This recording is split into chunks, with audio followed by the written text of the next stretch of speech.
안녕하세요. 사법률 산책 김보영입니다. 계속되는 무더위 속에 휴가 계획 잡으신 분들 많으시죠?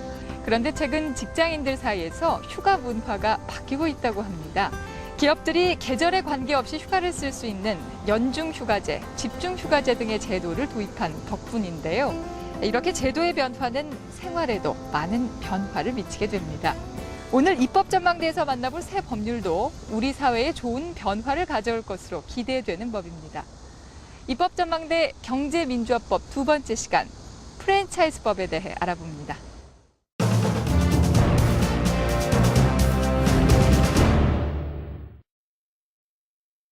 신입사원이구만. 예. 회사 생활 잘하고 싶지? 예. 내가 잘할 수 있는 방법 알려줄까? 아, 정말요? 야, 하나만 기억하면 돼. 아, 하나만? 예. 회사 생활은 갑, 을만 잘하면 되는 거야. 을? 그러니까 위에 있으니까 회사가 갑이고 우리가 을인 거야. 알겠지? 바블 컴퍼니 체육대회를 시작하겠습니다. 시작에 앞서 김준호 사장님의 인사말 있겠습니다. 친애하는 임직원 여러분, 저는 항상 여러분을 죄송합니다. 가족이라고 생각하고 항상 보살펴주고 있습니다. 직장 생활에서의 가불관계에 대한 풍자로 큰 인기를 끌었던 개그 프로그램의 한 장면입니다. 우리 사회의 씁쓸한 단면을 웃음으로 풀어내고 있는데요. 이렇게 수직적인 가불관계는 직장뿐만 아니라 우리 사회 곳곳에 만연돼 있습니다. 지난 5월 한 우유업체의 막말 폭언과 불법 강매 사건으로 갑의 횡포가 사회적 문제로 떠올랐는데요. 편의점주가 자살로 생을 마감하는 사태까지 발생하면서 갑을관계 논란은 끊이지 않고 있습니다. 원래 갑을이라는 말은 계약 당사자를 순서대로 가리키는 단어였지만 우월적 지위가 있는 쪽을 갑, 그렇지 않은 쪽을 을이라고 정하기 때문에 불평등한 관계를 지칭하는 말로 사용되고 있습니다. 상대적으로 힘이 없는 을인 가맹점주를 죽음으로까지 내몬 가맹본부의 불공정한 계약 때문에 을이 죽을 수밖에 없는 계약을 뜻하는 을사조약이라는 신조어까지 생겼는데요. 가맹본부와 가맹점주 간 불공정한 계약에 대한 제도 개선이 시급한 시점입니다.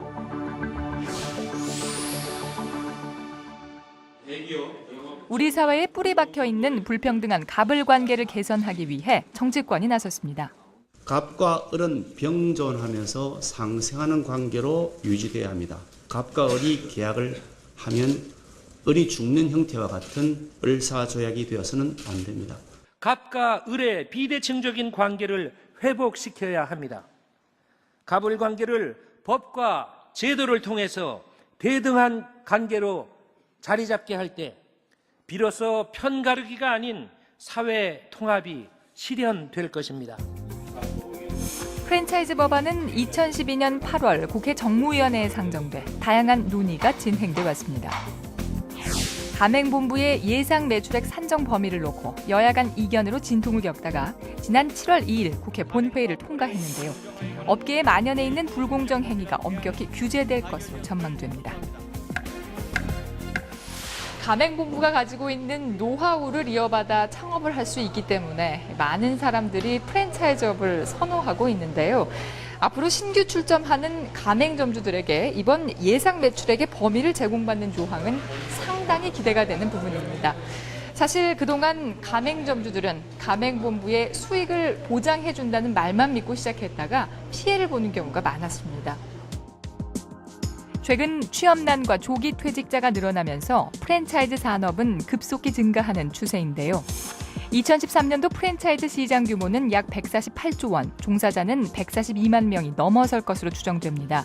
이들 상당수가 가진 돈을 전부 투자한 자영업자들이기 때문에 이에 대한 안전장치 마련과 권익 보호가 필요한 시점입니다. 다니던 직장을 그만두고 2011년부터 편의점을 시작했다는 이향숙 씨. 창업 당시 가맹본부는 고소득 보장을 약속했지만 현실은 매우 달랐다고 합니다. 고소득은커녕 계속 적자에 시달려왔다고 하는데요. 2011년도 4월 28일 날 오픈하기 전에 일매출 150을 하면은 한 400에서 600 정도는 가져가요. 그렇게 얘기를 했었어요. 그래서 계약을 했던 거죠. 해서 이제 오픈을 해놓고 정말로 그 매출, 하루에 매출 140, 150 정도를 했었어요. 일매출을. 그렇게 하다 보니까 한 달이면 한 4,300, 4,500 되잖아요.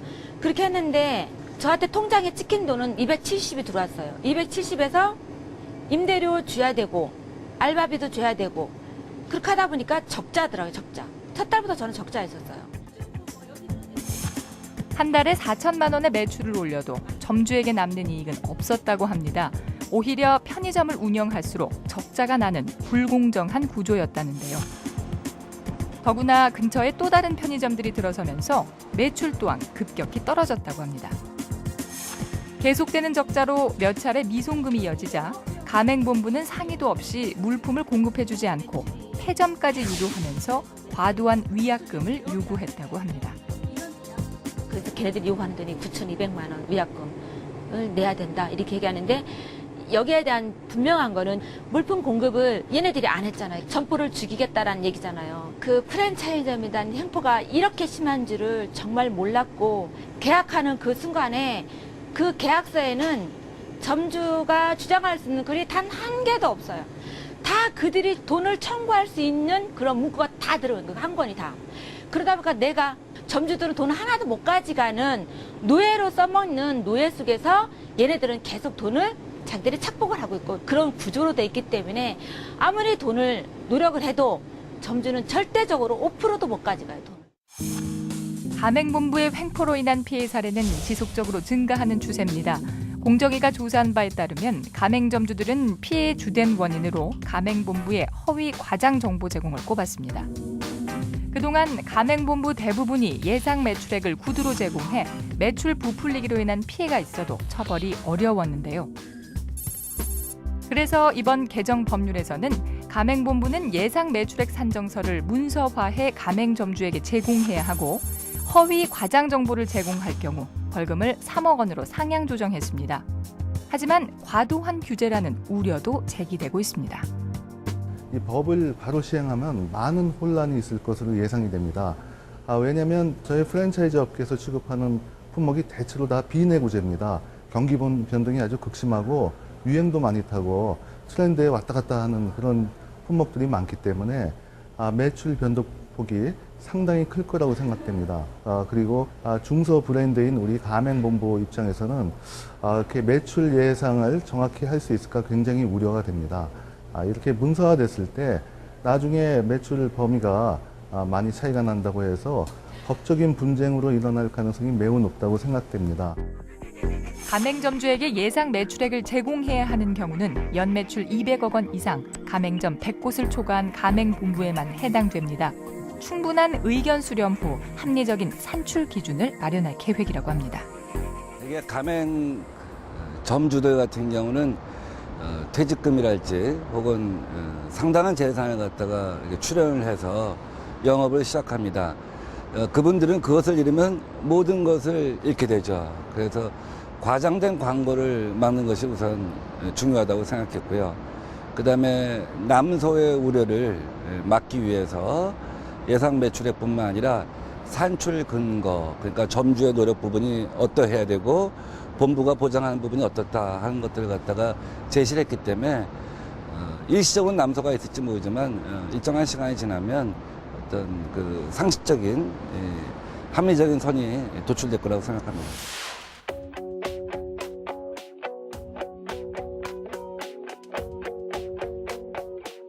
여기까지 걸어오면서 수십 미터 간격으로 들어선 편의점들을 볼 수 있었는데요. 이렇게 무분별한 출점으로 경쟁은 치열해지고 매출은 급감해 10곳 중에 한 곳꼴로 적자에 시달리고 있다고 합니다. 그래서 이번 개정 법률에서는 가맹점주의 권익 보호를 위한 제도적인 장치가 마련됐습니다. 실제로 여의도 일대만 해도 같은 브랜드의 가맹점들이 중복해서 출점해 있었는데요. 이러한 가맹본부의 무분별한 출점은 고스란히 매출 악화로 이어져 가맹점주들의 피해를 더욱 키워온 셈입니다. 불공정의 근절을 위해서 여러 가지 제도들이 확충이 됐는데 첫 번째 법으로 영업지역을 가맹본부가 반드시 설정해 주도록 되어 있고 그것을 어기지 못하도록 이번에 법이 개정이 됐고요.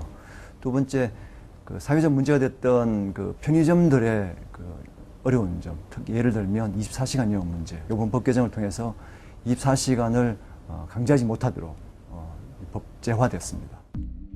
가맹점의 시설 노후화가 객관적으로 인정되는 경우를 빼고는 인테리어 강요를 금지하고 리뉴얼 시에는 비용의 최대 40%를 가맹본부가 부담해야 합니다. 또한 가맹점주에게 과중한 위약금을 부과하는 등 부당하게 손해배상을 요구하는 행위도 금지됩니다. 의뢰 위치에 있는 사람들이 단체를 결성해서 협의를 할 수 있게 함으로써 그분들의 권익을 갖다가 담보해 주었다는 것이 의미가 있습니다. 어떠한 그 경제 주체도 일방적인 지위를 갖다가 남용하여 부당한 거래를 할 수 없다는 것을 갖다가 공감대를 형성하고 제도화했다는 점에서 큰 의미가 있습니다. 엄격한 규제를 통해 가맹점주의 권리를 보호한다는 긍정적 효과도 기대할 수 있지만 한편으로는 프랜차이즈 산업의 경영이 악화되고 경쟁력도 떨어질 것이라는 우려의 목소리도 있습니다. 투명하고 공정한 절차를 통해 피해를 줄이는 것도 중요하겠지만 점주와 가맹본부 간 상생을 위해서는 가불관계 문화에 대한 근본적인 인식 변화가 우선되어야겠습니다.